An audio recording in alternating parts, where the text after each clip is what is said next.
Assalamualaikum warahmatullahi wabarakatuh.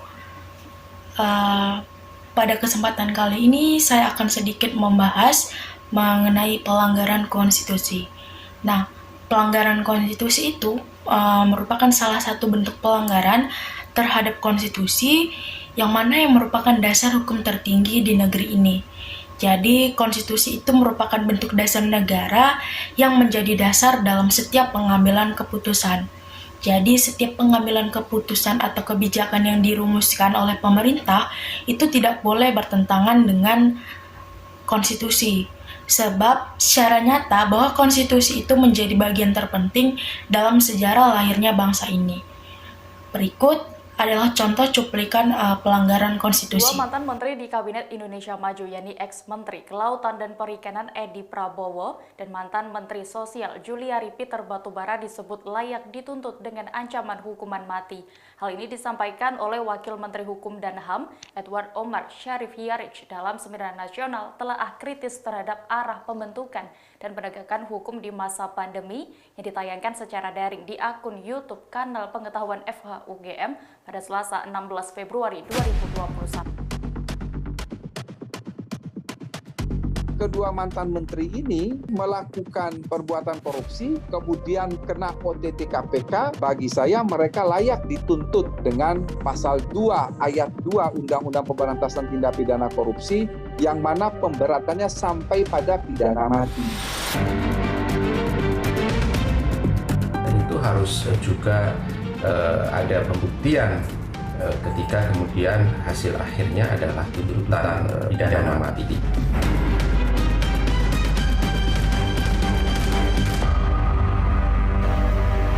Terkait cuplikan tersebut, kita tahu teman-teman bahwasanya COVID-19 ini berhasil melahirkan suatu kebiasaan baru, tapi tidak untuk para pejabat, di mana untuk kondisi seperti saat ini masih saja ada pejabat yang tetap melakukan korupsi.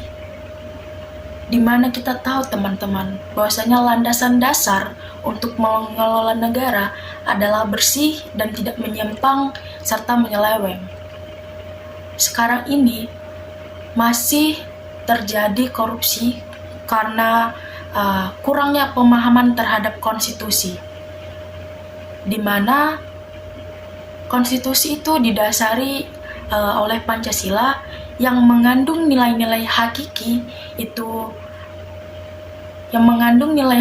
tertulis di dalam pembukaan Undang-Undang Dasar 1945. Beberapa nilai diantaranya adalah ketuhanan, demokrasi, dan hukum. Nah, jika kita memahami itu, maka hidup dalam bernegara harus didasari nilai tersebut, di mana setiap kegiatan hukum, politik, dan ekonomi itu harus disinari sinar ketuhanan. Nah, kalau saya sendiri adalah Muslim, maka saya bertanggung jawab kepada Allah SWT, disinari Al-Quran dan hadis. Untuk yang beragama lain mungkin disinari oleh ketuhanan menurut agama dan keyakinan masing-masing. Itu merupakan persepsi dasar yang harus kita pakai. Di sisi hukum, korupsi adalah perbuatan yang melanggar hak asasi manusia, di mana kemudian dari sisi demokrasi, korupsi melanggar hak konstitusi warga dan merugikan seluruh bangsa. Dalam hal ini, jelas bahwasannya Indonesia harus membentuk karakter yang berintegritas untuk menghilangkan korupsi.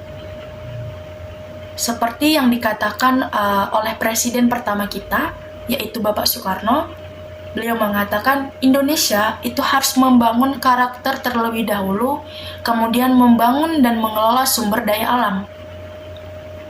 Nah, maka satu-satunya jalan adalah kembali ke jalan yang bersih, serta bebas dari KKN, yaitu korupsi, kolusi. Indonesia sendiri itu harus membentuk karakter integritas untuk bisa menghilangkan korupsi.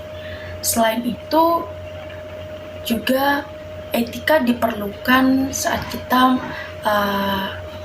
ingin menjalankan pemerintahan, di mana kegunaan etika dalam penyelenggaraan negara ada 3. Yang pertama adalah untuk menciptakan pemerintahan yang efektif dan efisien, di mana efektif itu adalah bermanfaat dan efisien itu adalah tepat waktu. Nah, yang kedua adalah untuk penyelenggaraan sumber daya negara. Kemudian yang ketiga adalah untuk mendorong pengutamaan kepentingan masyarakat daripada kepentingan pribadi maupun golongan. Baiklah, sekian yang dapat saya sampaikan mengenai pelanggaran konstitusi. Jika ada kesalahan kata atau perbuatan, saya mohon maaf, dan kepada Allah saya mohon ampun. Dan saya harap pembahasan mengenai pelanggaran konstitusi bisa membuka mata para pejabat untuk tidak melakukan korupsi lagi, di mana kita untuk bisa melaksanakan atau mengelola negara itu dengan bersih dan tidak menyempeng serta menyeleweng. Assalamualaikum warahmatullahi wabarakatuh.